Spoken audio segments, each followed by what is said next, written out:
My prayer for this meeting is that the sacramental sensitivity or the sacramental impulse that I hope abides in each heart present may find its voice, and the words that come may act for others as a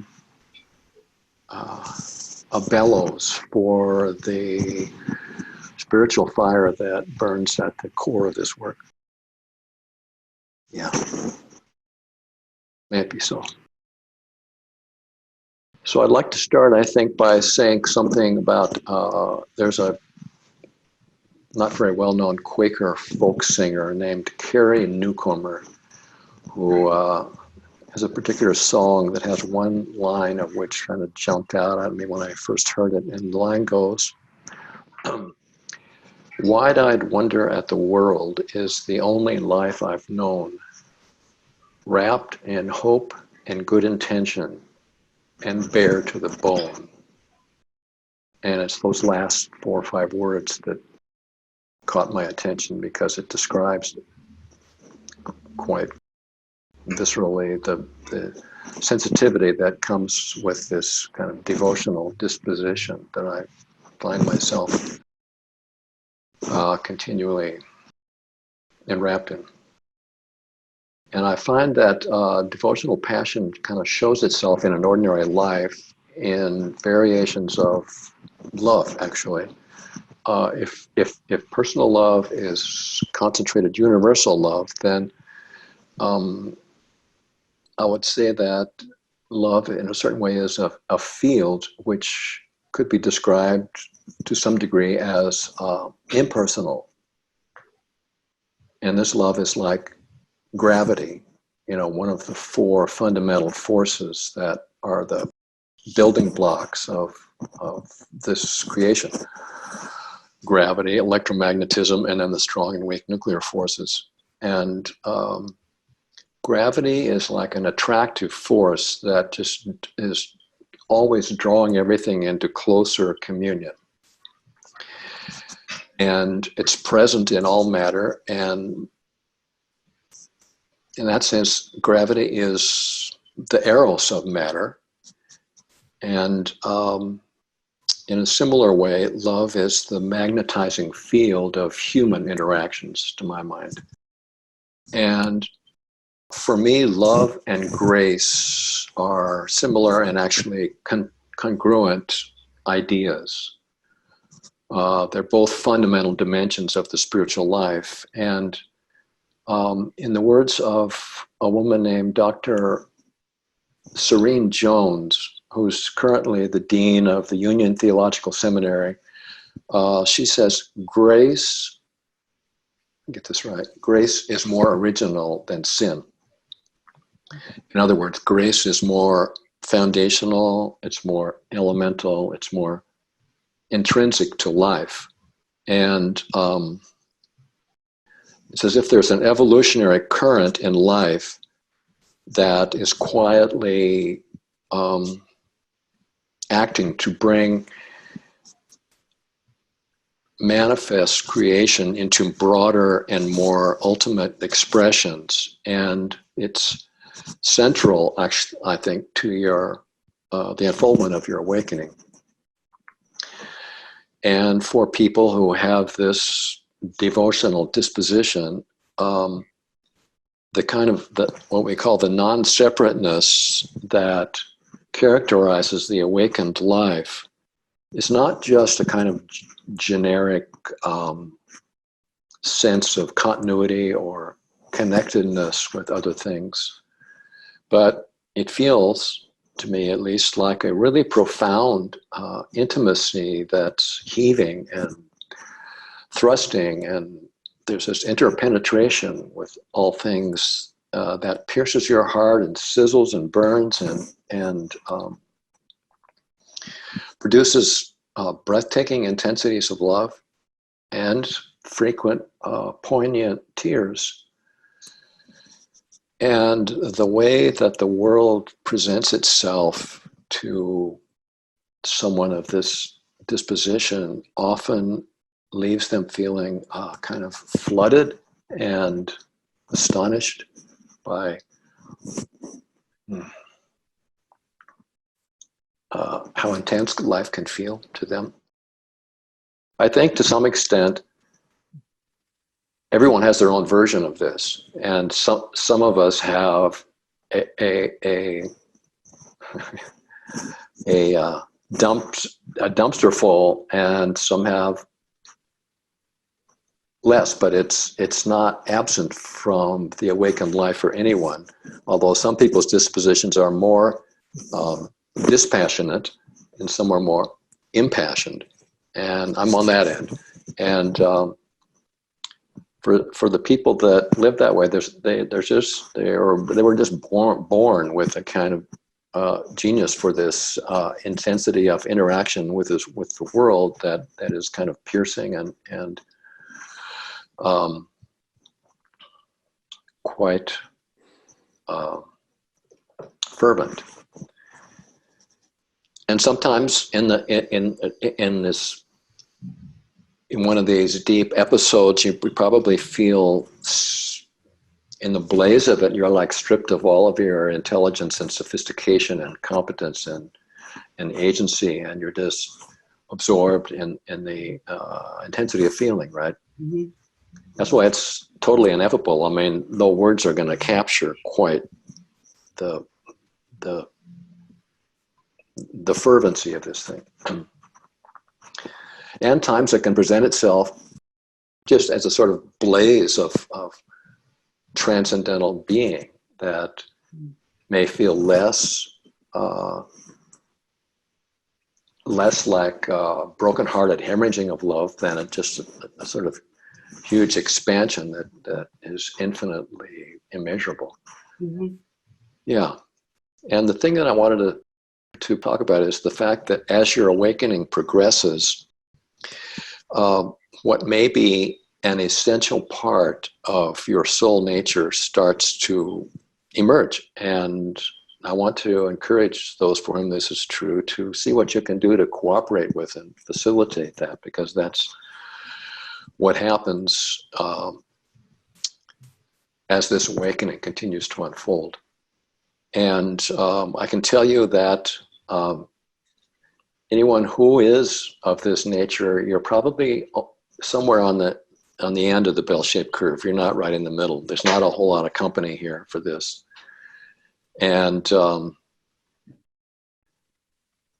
I've even found that in the teacher's circle, that there's a place at the table for every expression of this awakened life. And yet if you look around, there's a majority that is much more dispassionate than, say, my own take on this awakened life. Because for the people who are more dispassionate, the florid nature of how the world presents itself to me feels abnormal and kind of imbalanced. But the thing is, I'm here to tell you that this is not a shadow piece to be integrated, to be healed. This may well be a good part of who you're here to be in this world. And I think that there is, in every person walking the face of the earth, a certain amount of craving for release from the intensities or the pressures, the rigid confines that are inherent in this life, where everything is pretty much contingent and everything is provisional. And the relief from that is quietly, I think, present in pretty much everybody. And I'm hoping that we're in this work maturing into sensitivity to help people identify the dimensions of their soul nature, because that's what starts to emerge after what we call whole being realization.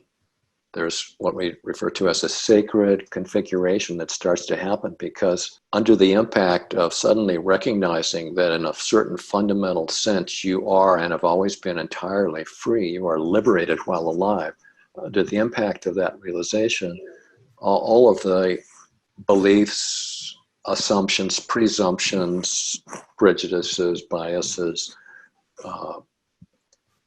personal truths all have to be reconfigured under the impact of that realization. And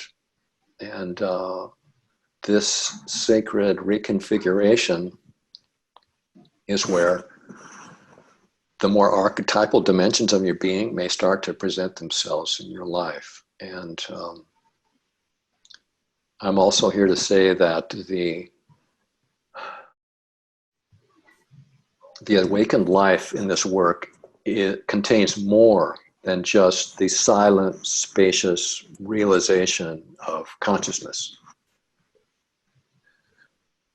The awakened dimension of this life also contains a vivid cornucopia of saints and sages and yogis and mystics and prophets and shamans and healers that are waiting to be discovered. And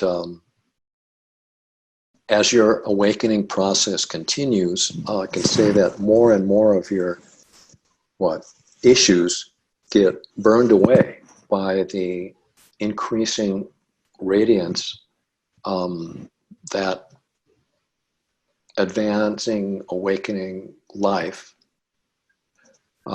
is going to reveal.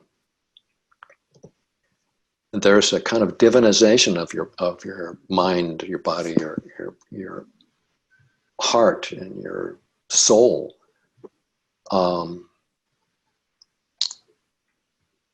And this divinization is not a symptom of a kind of chasing the next wonderful experience, which then will fade away.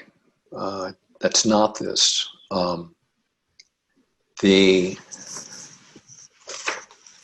It's the beginning of what I would like to call the Great Fusion. Back in the day, early on in this work, it was referred to as white heat. But after it became apparent that it has neither color nor temperature, the white heat seemed like it wasn't that descriptive. It wasn't white and not hot. So currently we're talking about effulgence and intensification. But even that, I feel, falls short. Because I want to read the definition at the trilliumawakening.org website. There's a definition of effulgence and intensification, parentheses, the white heat. And it says, the ever-deepening process of recognizing, enjoying, and expressing the seamlessness of consciousness and phenomena, oneness, such that one's awakened presence quickens transformation in the field of being. Now that's kind of a mouthful for me, and it sounds kind of like a word salad that doesn't quite nail it for me. So what I like to call this is the Great Fusion. And my definition, personally, is the tender, porous, burning communion with all things resulting from the ever-deepening unification of the stillness of consciousness and the movement of phenomena. Phenomena always have and always will be in motion, and consciousness always has and always will be stable. And when they are fused, there's a kind of intensification that can grow in there. And that's what this great fusion is about. And that continues to unfold, actually. And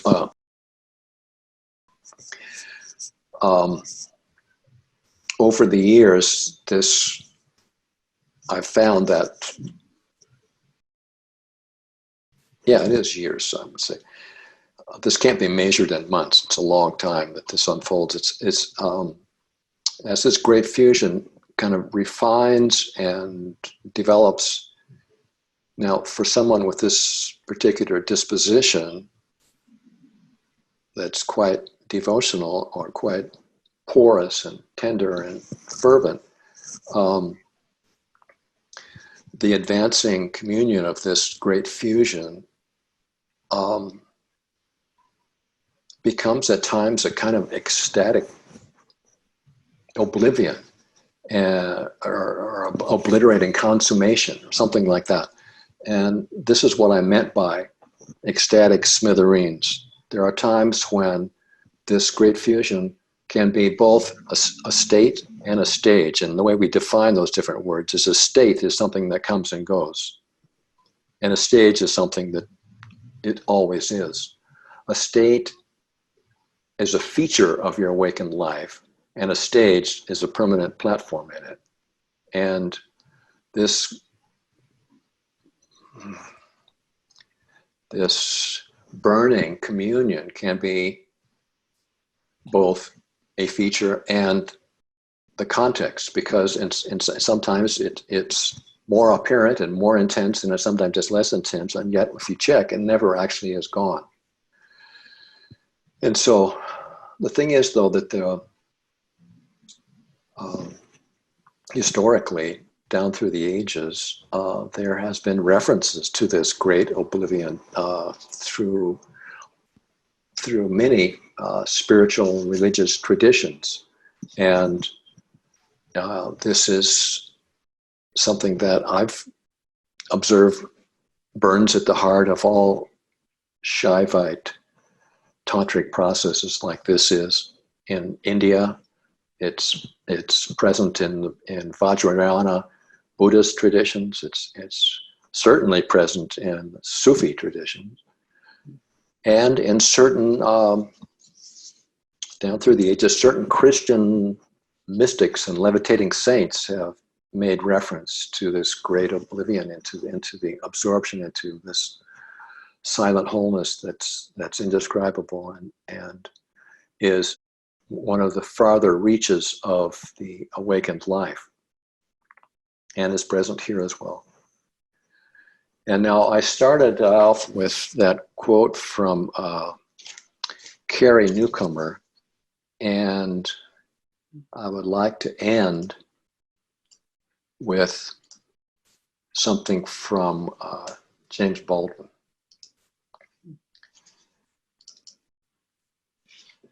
And James Baldwin, talking about this intensity of love, he says, "Love takes off the masks we fear we cannot live without, but no, we cannot live within." And I use the word love here not merely in the personal sense, but as a state of being or a state of grace, not in the infantile American sense of being made happy, but in the tough and universal sense of quest and daring and growth. So this is the essence of what I was talking about when I started at the beginning, that I feel this devotional disposition makes itself present in an ordinary life in the variations of love that are present.